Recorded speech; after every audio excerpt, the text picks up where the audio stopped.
Hey everyone, welcome back to I Dream of Indie. I am Old Gamer Joe here with another review for you today. We're looking at an interesting one called Moon on the Nintendo Switch. This was originally a PlayStation 1 JRPG that came out all the way back in 1997, a long time ago now. There were talks of bringing the game outside of Japan, but it never ended up happening until now. Over 20 years later, North American gamers are finally getting to experience this very unique title. The game was developed and published by Onion Games, and it is currently priced at $18.99.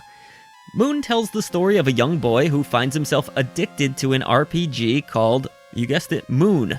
One night after a particularly long session and being yelled at by his parents to go to bed, the child discovers that the TV switches itself back on. And then just like the intro to Captain N Game Master, the boy is sucked into the game of Moon, though as you'll discover, this is a much different world than Videoland ever was. Once you arrive in Moon World, the game flips the script a bit, portraying the quote-unquote hero of the game as more of a villain who is needlessly slaying monsters in order to gain experience. The young boy comes to understand that some of the people that inhabit this world do not view him as a hero at all. Many in fact view these monsters as simple creatures just trying to live out their lives, and so the game takes a little bit of a sympathetic approach, with love being a central theme.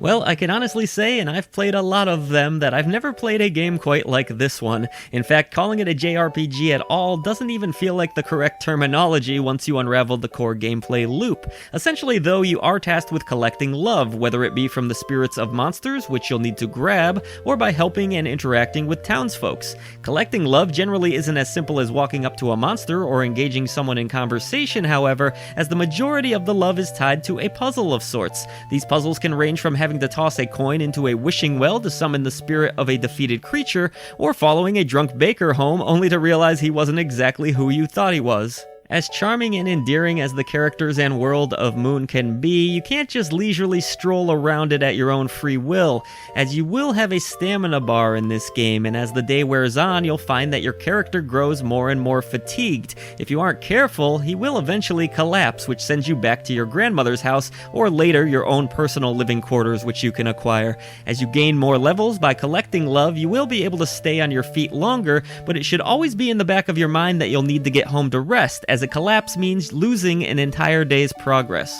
Initially, I did find this system a little bit jarring and frustrating, but eventually, as you do familiarize yourself with the game, and that will take some time, you do get the hang of things. As I was able to stay up later and later, I started to fall in love with exploring the city, as well as other locations that you'll come across, which truly do feel lived in thanks to all of the great characters and some really fun writing. Seeing certain characters slink out of their homes to hit up the bar, or perhaps take part in other strange nighttime activities was often hilarious. Not only was stumbling into a lot of these scenes a whole lot of fun, but it was also made more interesting by the fact that there's a built-in calendar of sorts in Moon, so certain events will only take place on certain days, or you may even need to wait till nightfall. On top of all of that, you do also have an inventory system of sorts where you can show certain items to characters, and this can often help to solve the different puzzles you'll come across. Overall, it does take a while to get going and can be a little off-putting at first, but if you stick with Moon, you do eventually understand what the game is trying to achieve. That said, this is not going to be a game for everyone, so if you are going into Moon expecting turn-based combat, equipable armor, or dragons to slay, you're likely going to be pretty disappointed. So, in terms of graphics, well, this is a game from 1997, and in a lot of ways it still looks like a game from 1997, but that isn't necessarily a bad thing. The rendered backdrops are a bit flat and uninspired at times, but all of the different characters that I came across were quite charming to look at. It's a really odd graphical style they've settled on with Moon. I don't think I've ever seen anything quite like this. The contrast between the characters and the backdrops is a bit jarring, but overall, while it can feel a little lifeless at times, the characters and writing will keep you invested in this graphical presentation. As far as the soundtrack goes, I understand that over 30 composers originally worked on the music for this game, which is pretty insane, and that kind of makes sense once you hear the soundtrack as a whole. It's not necessarily very cohesive, starting out with the 8-bit chiptune style of music, but eventually breaking into more of what you would expect out of a 32-bit JRPG. The melodies are nice for the most part and very fitting of the environments, and the very unusual voices of the characters that you come across do feed into the odd dreamlike world of Moon.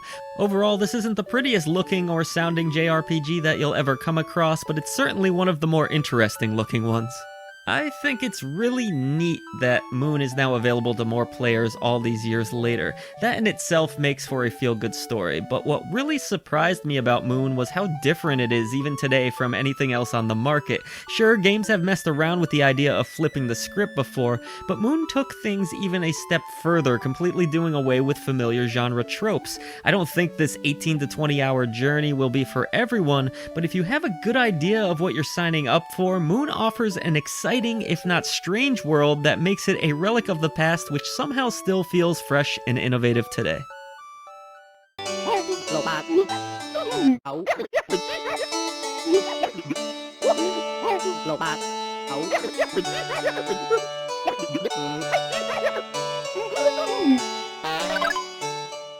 Thank you so much for watching our review of Moon. If you have enjoyed it, consider hitting the subscribe button to help us bring a voice to the voiceless ones in gaming. There's a ton of other ways that you can support I Dream of Indie down in the description box below. That includes our new memberships, as well as our merchandise store. However you end up supporting us, we thank you so much.